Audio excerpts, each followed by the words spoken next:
Thailand announces visa-free entry for Indian citizens in a bid to boost tourism. US to end participation of Gabon, Niger, Uganda and Central African Republic in trade program.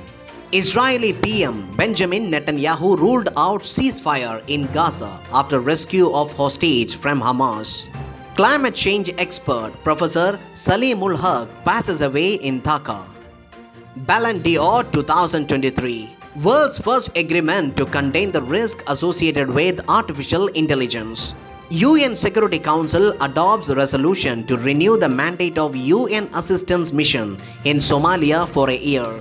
Storm Kieran battered northwest Europe with torrential rains and winds.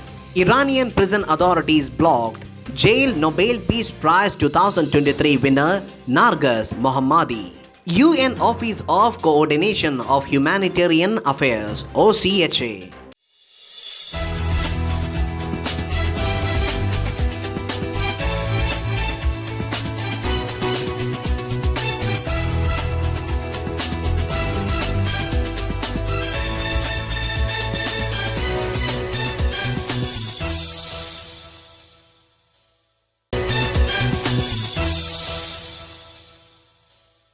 Thailand is scrapping visas for the scores of Indian tourists in order to rekindle the fire in its tourism sector. Thai Prime Minister told reporters after a cabinet meeting that between November 10 this year and May 10, 2024, Indian tourists will be able to enter Thailand without a visa. Thailand in September scrapped visa requirements for Chinese tourists. India has been Thailand's fourth largest source market for tourism so far this year, with about 1.2 million arrivals from Malaysia, China and South Korea. Inbound tourism from India showed signs of growth as more airlines and hospitality chains targeted this market. US President Joe Biden said that he intends to end the participation of Gabon, Niger, Uganda and the Central African Republic in the African Growth and Opportunity Act AGOA trade program. Biden said the step was being taken because of the gross violation of internationally recognized human rights by the Central African Republic and Uganda. He also cited Niger and Gabon's failure to establish or make continual progress towards the protection of political pluralism and the rule of the law. Despite intensive engagement between United States and the Central African Republic, Gabon, Niger and Uganda, these countries have failed to address United States concerns about their non-compliance with AGOA eligibility criteria, Biden said in a letter to the Speaker of US House of Representatives. Biden said he intends to terminate the designation of these countries as beneficiary sub-Saharan African countries under AGOA effective from January 1, 2024. Israeli Prime Minister Benjamin Netanyahu has ruled out a ceasefire in Gaza after the rescue of a hostage from Hamas.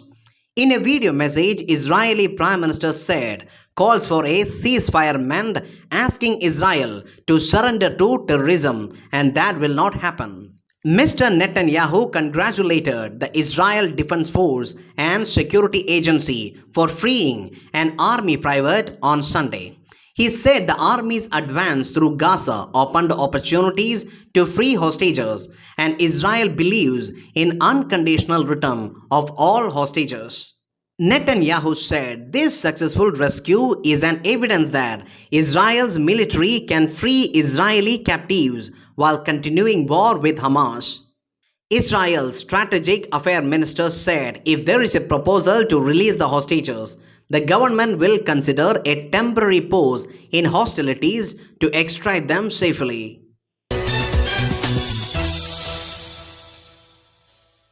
Eminent climate change expert Professor Salimul Haq, Director of International Center for Climate Change and Development, passed away on Saturday night at his residence in Dhaka. Salimul Haq was professor at the Independent University, Bangladesh.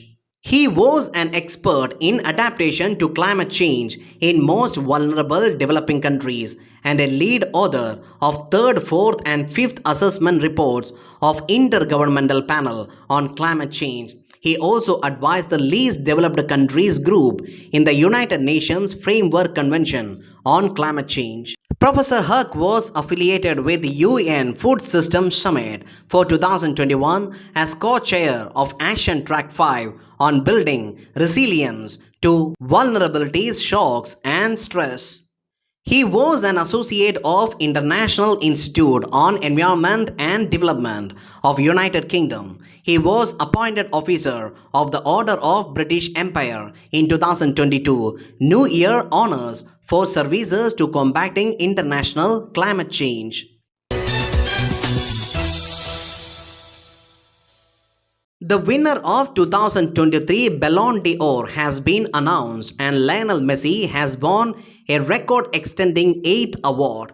The Inter Miami and Argentinian striker who played for Paris Saint-Germain last season captained Argentina to World Cup in Qatar last December, ending a 36-year wait for South American country.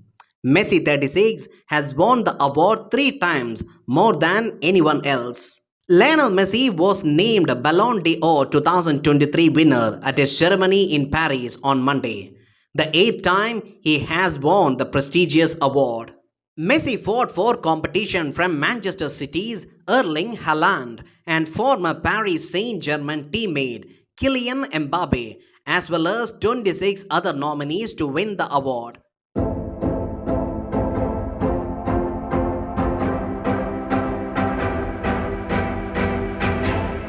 November 1, 1800, President John Adams and his family moved into White House at 1600 Pennsylvania Avenue in Washington, D.C., becoming the first president to live there. November 2, 2000, American astronaut Bill Shepard and Russian cosmonauts Yuri Gitsenko and Sergei Krikalev became the first crew to reside on board the International Space Station.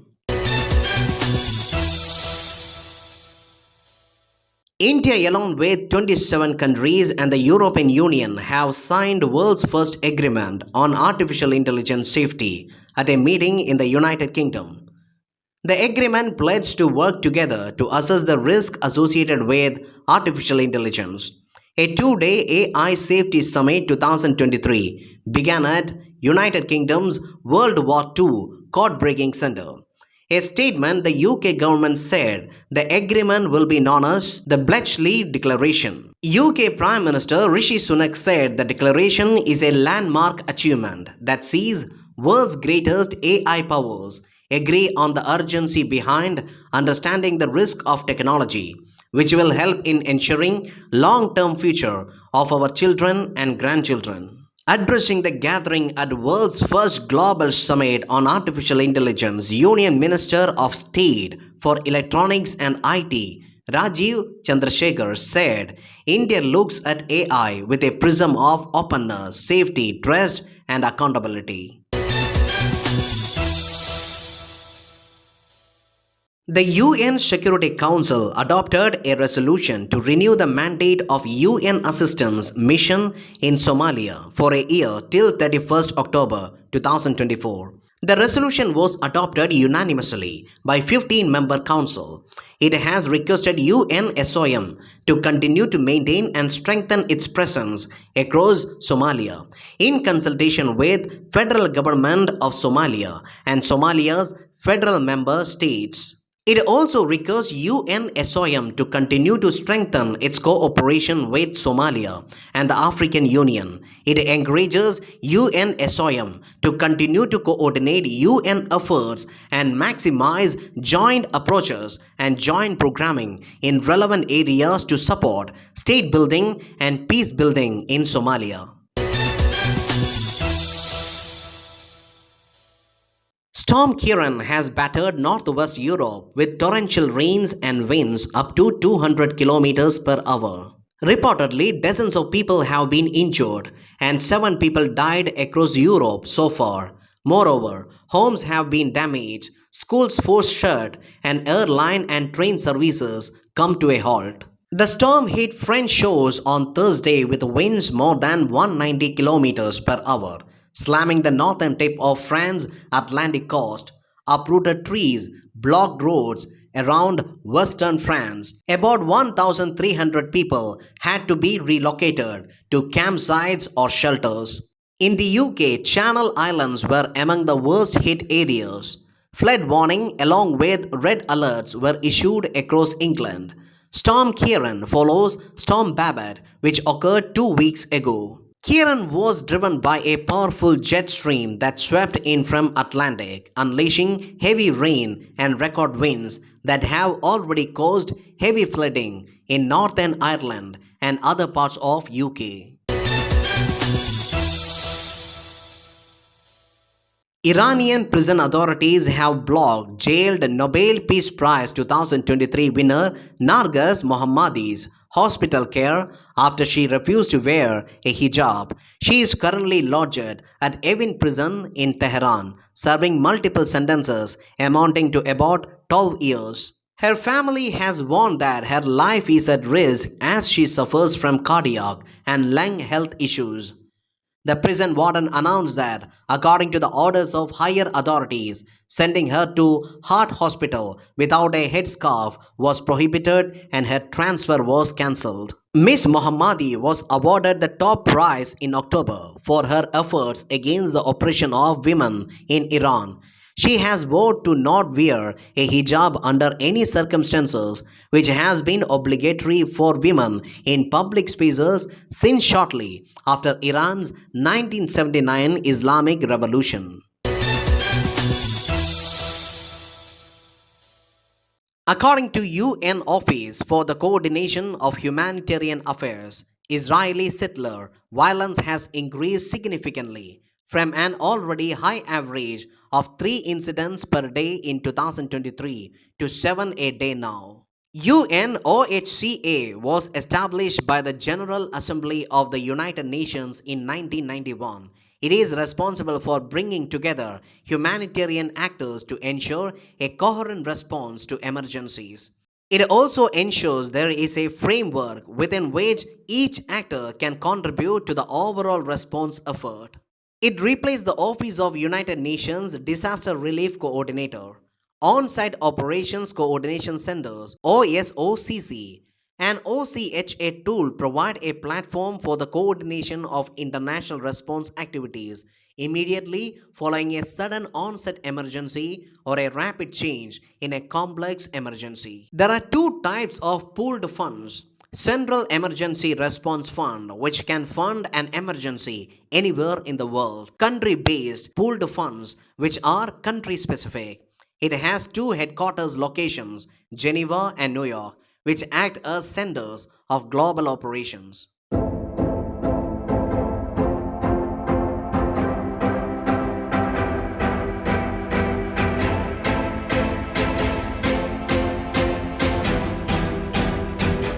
Charles Schulz was an American cartoonist and the creator of comic strip Peanuts, featuring his two best-known characters, Charlie Brown and Snoopy. He is widely regarded as one of the most influential cartoonists in history and cited by many cartoonists as major influence, including Jim Davis, Murray Ball, Bill Watterson. Peanuts pretty much defines the modern comic strip, states Watterson, so even now it is hard to see it with fresh eyes. The clean, minimalist drawing, sarcastic humor, the unflinching emotional honesty, the inner thoughts of household pet, the serious treatment of children, the wild fantasies, the merchandising on an enormous scale. In countless ways, Schulz blazed the wide trail that most every cartoonist since has tried to follow.